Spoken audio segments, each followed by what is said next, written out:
Lucas 18, a partir do verso de número 35, lemos assim: Aconteceu que, ao aproximar-se ele de Jericó, estava um cego assentado à beira do caminho, pedindo esmolas. E, ouvindo o tropel da multidão que passava, perguntou o que era aquilo. Anunciaram-lhe que passava Jesus, o Nazareno. Então ele clamou: Jesus, filho de Davi, tem compaixão de mim. E os que iam na frente o repreendiam para que se calasse. Ele, porém, cada vez gritava mais: Filho de Davi, tem compaixão, tem misericórdia de mim. Então parou Jesus e mandou que lhe o trouxessem. E tendo ele chegado, perguntou-lhe: Que queres que eu te faça? Respondeu ele: Senhor, que eu torne a ver. Então Jesus lhe disse: Recupera a tua vista, a tua fé te salvou. E imediatamente tornou a ver e seguia, glorificando a Deus. Também todo o povo, vendo isso, dava louvores a Deus. Amém. Irmãos, como eu disse para vocês, hoje a gente tem uma mensagem sobre fé e nós vamos exercitar a nossa fé. Mas antes mesmo de entrar no texto dessa noite, eu quero brevemente contextualizar os irmãos dessa mensagem com essa loucura toda que a gente está vivendo, né? Quem estava aqui no culto de domingo à noite? Quem estava aqui no outro culto de domingo? Tem a ver com isso, meus irmãos, com a unção que Deus tem derramado sobre nós, com o fogo, com o poder que Ele tem derramado sobre nós. A unção, ela tem uma finalidade, a unção, ela tem um propósito. E o propósito, eu garanto para você, não é cair no chão, não é rodopiar, não é entrar simplesmente num transe profético. Tem a ver com o que acontece a partir desse recebimento de unção, independente da reação que se tenha. E nessa noite a gente vai falar sobre algo que faz parte da obra de Deus, algo que Jesus fez muito aqui na terra, que foi a operação de milagres, e algo que se relaciona diretamente com a evangelização, com o alcance das pessoas que ainda não têm Jesus como seu Senhor, que é a operação de milagres. Quando nós olhamos para uma igreja em avivamento, uma coisa que acompanha os avivamentos são os milagres. A gente vê isso no livro de Atos muito claramente. O que aconteceu com eles? Explodiram em milagres, meus irmãos. E a gente precisa entender esse ponto, porque a gente só vai operar certas coisas quando a gente vencer primeiramente aqui na mente e entender que precisa ser natural. Pastor Elismar Veiga, o nosso líder lá na cabana, idealizador da cabana, ele tem uma frase que virou até camiseta, que ele diz assim: vivendo naturalmente o sobrenatural. O que é isso? É sobrenatural, é extraordinário, mas precisa ser algo natural nas nossas vidas. Muitas pessoas, elas desistem de milagres, simplesmente porque elas começam a orar, faz uns testes, e de repente não acontece nada, e eles pensam, então não é bem assim, e largam para lá. E a mensagem dessa noite, a gente vai olhar para um dia comum na vida de Jesus aqui na terra. Se a igreja é o próprio Jesus aqui na terra, a nossa melhor referência é olhar para Ele. E aqui na história da cura desse homem, chamado Bartimeu, a gente aprende uma porção de coisa interessante e aplicável, que eu tenho certeza que se a gente botar isso em prática, esse fogo que a gente está falando, não é? Ele vai se alastrar com muito mais velocidade. Primeira coisa que a gente vê é um homem cego que ouve falar de algo que está acontecendo. Ele ouve, um burburinho, ele vê não, porque ele era cego. Ele ouve um burburinho, e ele procura saber o que está acontecendo, e fala, Jesus que está passando. E esse homem já tinha ouvido falar das coisas que Jesus estava fazendo. Lembra o que eu falei para vocês no domingo? Que quando se pega fogo, se chama a atenção bem longe, que quando uma igreja está em chamas, as pessoas vêm de longe para poder ver o que está acontecendo, vem em esperança, gente que está ali precisando desse fogo, vem atrás. É basicamente isso que aconteceu. Ele ouviu falar de Jesus, e a primeira coisa que ele fez foi crer que algo poderia acontecer.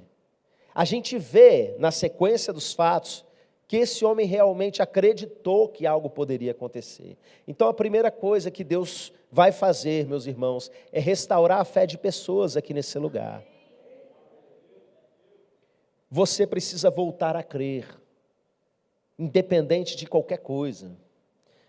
Eu disse para vocês há poucos instantes atrás sobre crentes que se desiludiram com a possibilidade ou a naturalidade de milagres.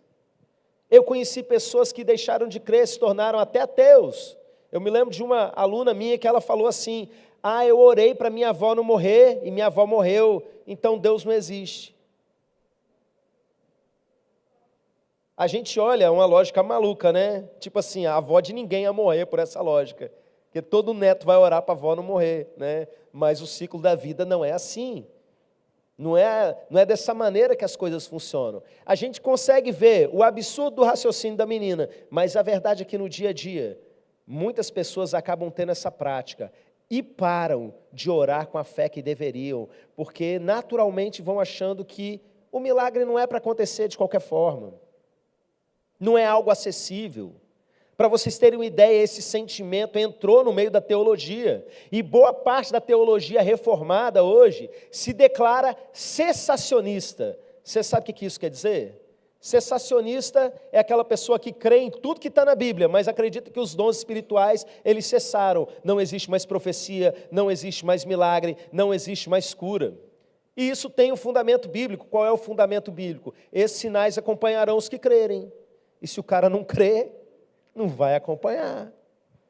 E aí quando ele ouve falar de outros que creram e viveram o milagre, ele desdenha. Tem um pastor muito influente nessa nação, que ele não acredita, por exemplo, em revelação, no sentido de alguém liberar uma profecia sobre a vida de outra pessoa. Ele diz que não é cessacionista, mas ele fala assim: eu creio que possa acontecer. Eu nunca vi. Irmãos, e o cara rodado, viu? Uma semana no nosso meio vai viver tanta coisa maluca. A gente vive essas coisas o tempo todo. A gente vai fazer uma oração, pergunta para Deus, e Deus já vai dar uma direção. As coisas vão acontecendo e é naturalmente sobrenatural. Para a profecia, para a direção de Deus, para a revelação de Deus, é algo muito natural. Só que para milagres e sinais, precisa ser. Você crê que essas coisas da Bíblia são reais? Nada do que está escrito na Bíblia diz que é para parar os sinais. Jesus fez um questionamento, que é na verdade mais uma provocação para os remanescentes. Ele diz assim: quando vier o Filho do Homem, porventura achará fé na terra? Perceba que ele não está dizendo que não vai existir fé na terra, porque ele mesmo disse que o amor esfriaria de quase todos, não de todos. Que existe um remanescente fiel, que crê a ponto de levar o evangelho a todas as nações, que persevera até o fim e é salvo. Então a pergunta, ela soa como uma provocação. Porventura, o Filho do Homem, quando vier, achará fé na terra? Se ele voltar hoje, ele vai achar fé? Vou te falar, aqui em Nova Almeida ele vai. Não posso falar pelos outros lugares. Existem igrejas que se fecharam para o agir de Deus. E eu falo com carinho, porque nós, sem perceber, já fomos assim no passado. Quando nós nos chamávamos diretamente de Primeira Igreja Batista em Nova Almeida, exaltávamos toda a cultura denominacional, etc. e tal, a gente nunca foi cessacionista, a gente orava por milagre, mas era algo que era tão raro de acontecer, que a gente até orava pouco. E muitas vezes, em igrejas de cultura dessa forma, quando tem uma situação difícil pela frente, alguém está entre a vida e a morte, vamos fazer uma oração? Senhor, consola a família, porque não crê que Deus é poderoso para chegar e levantar. Então é assim, não é cessacionista, mas na prática funciona como se fosse. É um cessacionista funcional, funciona como um cessacionista. Jesus fez muitos milagres, mas teve um lugar que ele chegou, e a Bíblia diz que ele não pôde fazer muitos milagres ali. A não ser alguns ou outros que ele impôs as mãos e curou, mas não foram muitos milagres. E por quê? Por causa da dureza, incredulidade do povo. Irmãos, eu já vivi situações de pregar a mesma mensagem em uma igreja sedenta por milagre, com o coração aberto, e a mesma mensagem numa igreja extremamente desconfiada. Tipo assim, chamar o clérigo para pregar, o que vai dar, né? Eu me lembro de uma igreja que eu fui pregar em Vila Velha, e eu percebo assim que no final da mensagem o povo estava balançado. E contaram alguns testemunhos. Mas eu olhando para outra experiência que eu tinha vivido recente, que eu tinha pregado a mesma mensagem sobre cura, eu vi que ali naquele lugar eu não pude fazer muitos milagres. Eu fui pregar numa igreja em Minas Gerais, um pouco antes dessa, e eu preguei exatamente a mesma mensagem. Acho que Cláudio estava lá comigo, se não me engano, Jussiel, Vinícius. E meus irmãos, eu botei o povo para orar por cura. Eu mesmo saí orando por cura, e coisas aconteciam ali na hora, diante dos nossos olhos. Eu me lembro de um rapaz que chegou, e ele pediu a palavra, ele falou assim: olha gente, eu tinha um problema chamado síndrome do túnel do carpo, e um dos primeiros sintomas que apareceram foi a perda da sensibilidade dos dedos. Eu estava aqui com a cirurgia marcada. E sabe o que aconteceu? Quando o pastor começou a orar, eu voltei a sentir os meus dedos. Sabe Deus há quanto tempo aquele cara estava com aquele problema? Existem ambientes cheios de fé, de gente que crê realmente, e outros que crê mais ou menos, e outros que nem creem. Então entenda, nós somos o corpo de Cristo aqui na terra, com a mente de Cristo, com o Espírito de Cristo em nós. Nós somos Jesus aqui na terra. Nós juntos, meus irmãos, temos a autorização do Senhor para operar milagres. Você crê nisso? Você crê nisso? O cego também cria. E esse cego, Bartimeu, ele começou a gritar, e não deu certo.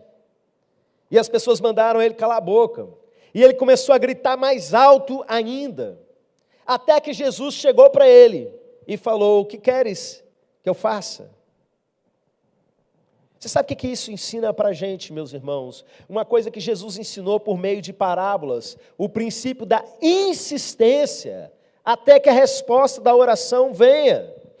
Existem milagres que acontecem muito rapidamente, mas existem milagres que a gente precisa insistir.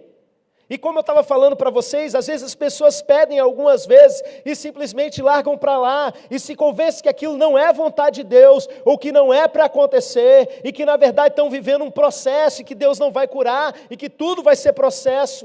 Entenda, tem coisas que realmente Deus vai conduzir você por um processo, porque a cura vai trazer mais problema do que a doença que está ali. Mas presta atenção, isso é exceção, e você não tem como saber. Você não está autorizado a desistir de qualquer maneira. Você que vem pedindo há tanto tempo certas coisas para Deus e até largou para lá, eu quero te apresentar um professor muito especial, o Bartimeu. Bartimeu ficou gritando até Jesus parar na frente dele. Bartimeu não se importou com a incredulidade dos outros ao redor, com aqueles que queriam que ele se calasse, com aqueles que achavam que ele estava atrapalhando o mestre. Sabe que tem gente que é tão tímida que tem medo de pedir oração. Ah não, pastor, é tão ocupado. Eu vou lá fazer isso não. Presta atenção na ousadia. No final, você vai ter a chance de ser ousado. Bartimeu tinha a vantagem de não ver a multidão, né? Você vai poder ver. Mas ele foi capaz de romper com as dificuldades, para insistir, para continuar insistindo até que o milagre viesse. Então, você que esqueceu, você que parou, largou no meio do caminho, eu quero que nessa noite, os seus motivos de oração, o seu pedido por milagre, volte a queimar no seu coração. E você não vai parar, até que Jesus esteja diante de você falando: o que você quer, meu filho? Eu tenho ensinado ao longo dos anos a respeito de um homem chamado John Hart, o apóstolo da oração. Um cara que se colocava de joelhos e sem falar nada para ninguém, o povo começava a se converter. O povo começava a chorar, se quebrantar, sem entender nada, mas porque lá no cantinho, no culto, ele estava orando. Um cara que começou a pedir para Deus para ganhar uma pessoa por dia. E esse cara, ele tinha uma frase muito interessante que você precisa aprender, que ele falava a respeito do que significa orar corretamente.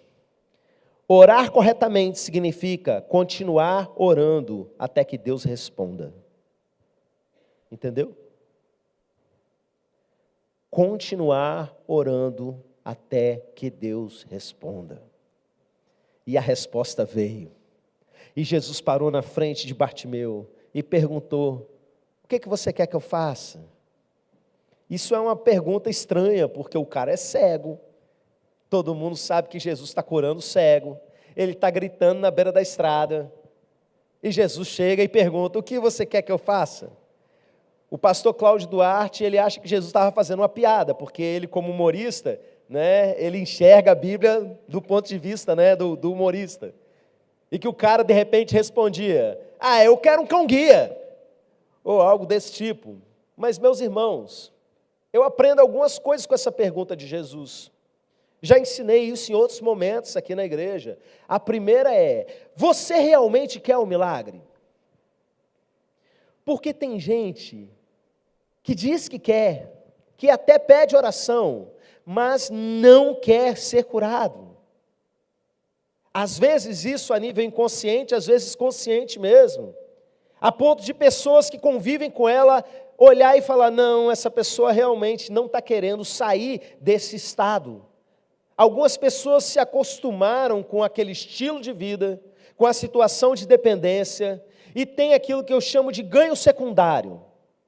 Ela tem um problema, mas ela tem benefícios por conta daquele problema, e ela não quer de verdade a cura. Ela não quer de verdade que o milagre aconteça. Há um tempo atrás eu estava para fazer uma cirurgia de desvio de septo, que parece simples, mas não é, né? Dá um certo trabalho, a recuperação pode ser um pouco complicada.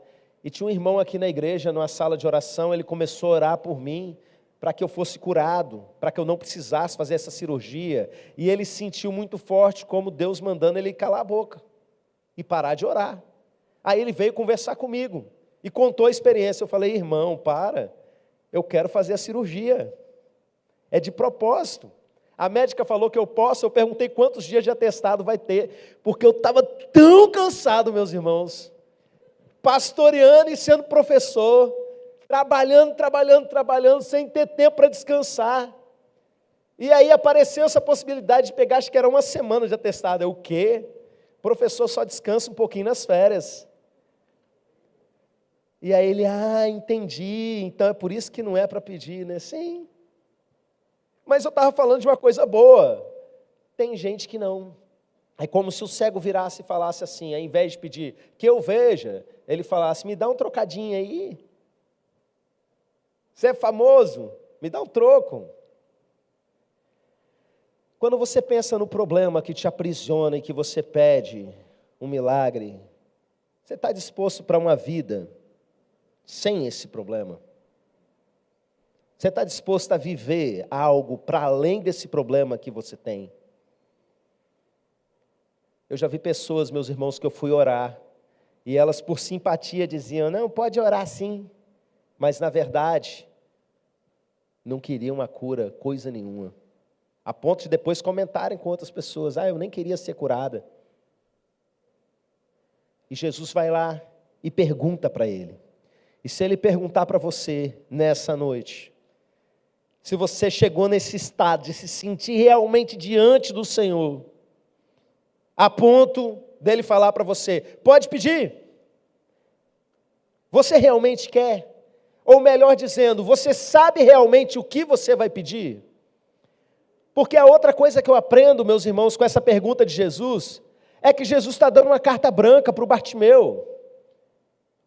Um cheque assinado para ele preencher. O que você quer? Como ele fez, por exemplo, com Salomão.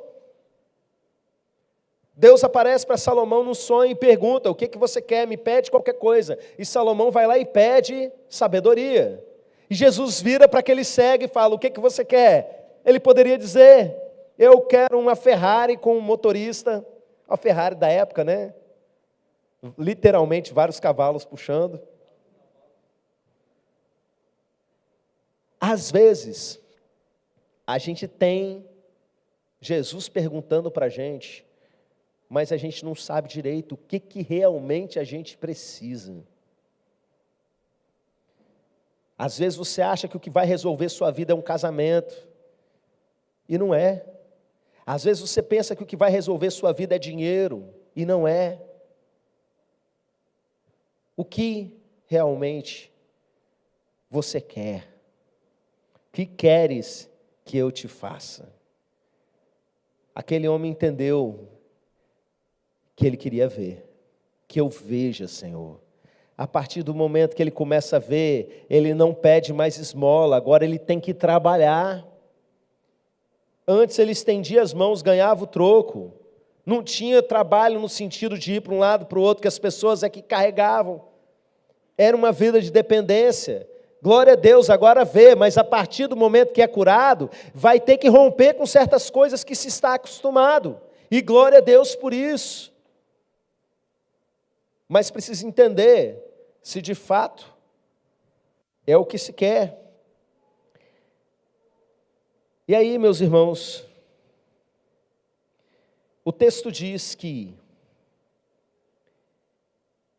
depois que ele é curado, ele começa a glorificar a Deus.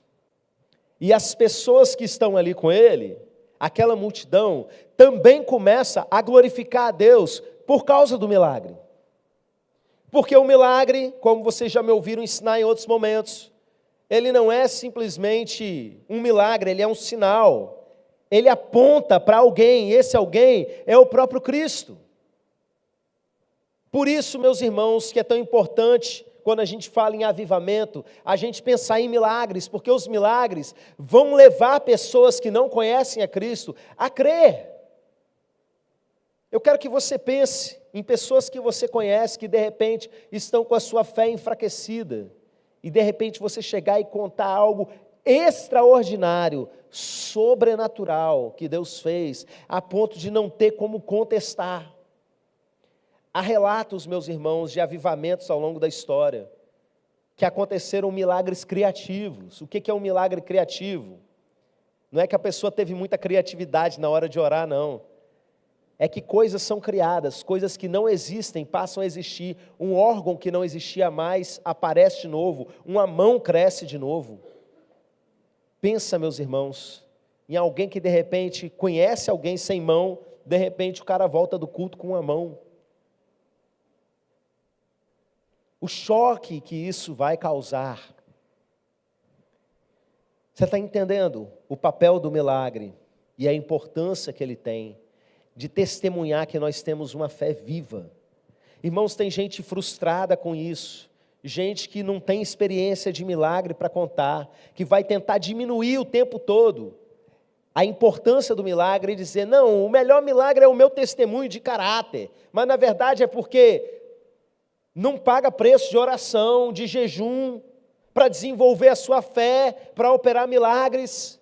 E aí começa a jogar essas coisas, sabe? Que mais matam a fé das pessoas do que de fato restauram. Em toda a Bíblia, meus irmãos, o milagre tem um papel muito importante.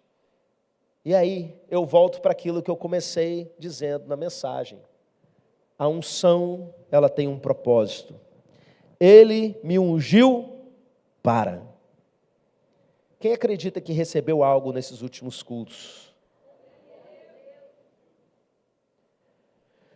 Você foi ungido com propósito, coloca em ação.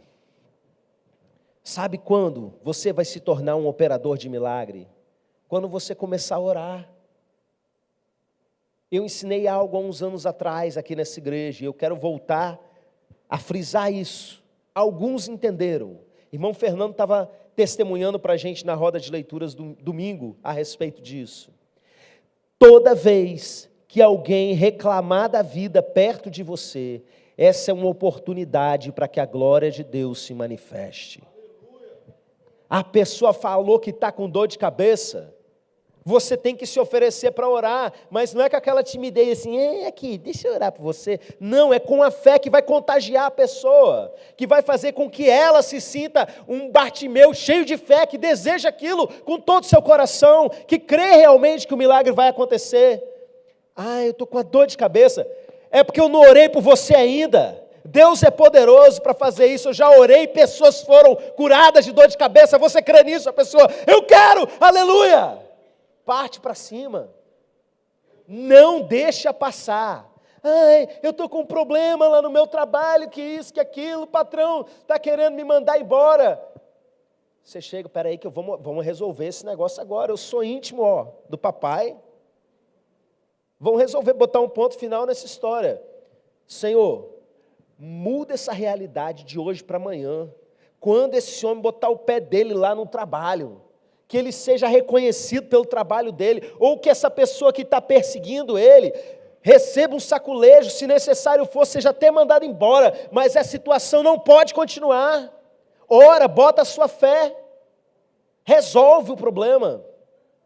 Eu me lembro, anos atrás, eu estava lá na escola, me chamaram na sala de aula para ir lá na coordenação, tinha um professor, amigo meu, chorando, porque a filha dele, recém-nascida, que ainda estava hospitalizada, estava muito ruim, de coqueluche, e ele estava com medo de que a menina morresse, e ele chorava, e aí mandaram chamar o pastor. Não fui dar extrema-unção, meus irmãos, eu orei por aquela vida e falei que agora, olhei no relógio, falei a hora que eu estava orando, 15 e tanto da tarde, que a partir desse momento, essa menina comece a melhorar e fique 100% boa. Ele se encheu de fé naquele momento, creu naquela palavra, parou de chorar, a coordenadora ali junto comigo, amém, amém, e depois veio a notícia que a partir daquele momento, a menina lá no hospital ficou boa, meus irmãos. E ela foi crescendo, durante um tempo ele me mandava foto dela, aqui como é que ela já está grandinha, lembra que você orou por ela aquele dia, porque ele sabia que ela estava indo para a morte, e ela foi curada. Faça orações ousadas, a ponto de contagiar as outras pessoas. Essa igreja está sendo ungida com poder, e o poder é para a gente fazer a obra de Deus. É para você ser um operador de sinais. O fechamento dessa mensagem, meus irmãos, eu tenho entendido isso de Deus. Eu não acho que Ele queira mais um operador de milagres, no sentido dos grandes evangelistas de cura do passado, sabe? Das pessoas ficarem procurando o pastor da igreja para resolver isso, para fazer aquilo, mas que reconheçam que há uma unção sobre a comunidade inteira, que as pessoas olham e saibam, nessa igreja tem fogo de Deus, tem poder. Como eu disse para vocês no outro culto, o fogo de Deus, para os inimigos dele, são a representação de juízo de Deus. Mas para os seus soldados é munição, é poder de fogo. Nós temos recebido para que milagres aconteçam. Não perca a oportunidade. Alguém reclamou da vida financeira com você? Espera aí, vou orar por isso agora. Você pode estar mais lascado que a pessoa. Vai lá e ora. E as coisas vão acontecer para a glória de Deus. E quando acontecer, não puxa a glória para você não. Fala, foi Jesus que fez. O que Deus quer levar a gente como igreja é que todo mundo, até as crianças pequenas, sejam operadores de milagres. Que as nossas crianças cresçam num ambiente onde elas sabem que isso é natural. Orei e foi curado. Orei e a pessoa resolveu. Tem que ser assim. Amém? O que a gente vai fazer agora? Orar por milagre. eu quero chamar as pessoas que, presta atenção, não vem ainda não. Eu vou chamar as pessoas que estão precisando de milagre. Mas detalhe, eu vou expor vocês. Eu quero extrair de você uma fé e uma ousadia. Sabe? Pastor, mas eu vou ser igual aquela mulher do fluxo de sangue que foi lá e botou o dedinho na roupa. E Jesus fez o que com ela depois? Vem cá, de mim saiu o poder. Quem foi? Expôs para a multidão. Eu quero que você seja um Bartimeu nessa noite. Que você não se importe com multidão, nem com ninguém, nem com nada. E fale assim, estou precisando disso. E sabe quem vai orar? A igreja inteira vai levantar as mãos. E vai orar. E eu creio, meus irmãos. Porque há poder sobre a unidade da igreja. Jesus diz que se a gente concordasse em oração, as coisas iriam acontecer, o Pai vai conceder. Então eu creio que essa noite, milagres vão acontecer. Quem quer, vem aqui para frente rapidinho, já forma uma fila aqui.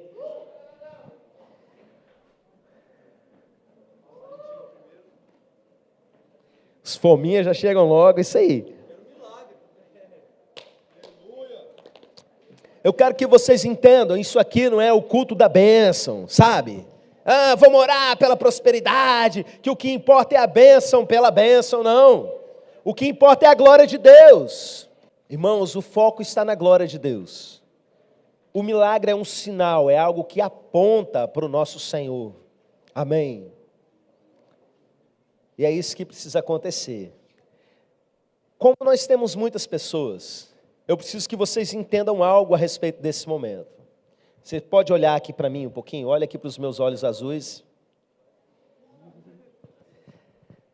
Não dá para você contar a sua vida toda para depois falar o que precisa de oração. Todo mundo entendeu? Você vai falar exatamente, em poucas palavras, como Bartimeu disse, que eu veja, Senhor. Você vai falar simplesmente o seu problema, o que você quer resolver, ponto. Já pensou? Bartimeu, o que queres que te faça? Senhor, quando eu era pequeno, eu estava andando num lugar, a mulher estava fritando óleo quente, espirrou gordura no meu olho, eu fiquei cego, daí para frente, eu não consegui emprego, aí eu tinha... Irmãos, não dá. Bartimeu aproveita aquela oportunidade, fala assim, que eu veja, Senhor. Então veja, pronto. Que seja feito conforme a tua fé. É assim. A irmã quer perguntar se o milagre pode ser a respeito de alguém que não está aqui? Tá vendo? O negócio tá bom aqui, hein? Brincadeira, não foi no profético não, foi dedução mesmo. Você está aqui representando alguém que não está? Beleza. Serve também. E não era mulher do centurião não, era o servo dele, tá bom? Mas o raciocínio é esse mesmo. O centurião recebeu a cura para o servo dele, que estava em casa, né? E nem lá estava. Então creia, Jesus vai curar à distância nessa noite. Amém? Então a gente vai começar lá, vai liberar uma palavra de milagres sobre a vida do Igor e vai passando o microfone de mão em mão. Já pensou, meus irmãos, quantos milagres vão acontecer aqui?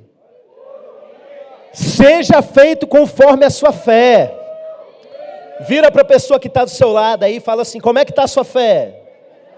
Seja feito conforme a sua fé. Fala assim para o seu irmão, creia, porque eu estou crendo. Eu vou receber, para a glória de Deus. Amém? Vamos começar daqui. Zoom out. Ou então puxa para cá. Você veio para cá buscando um milagre específico, não foi? Você vai dizer, eu quero isso.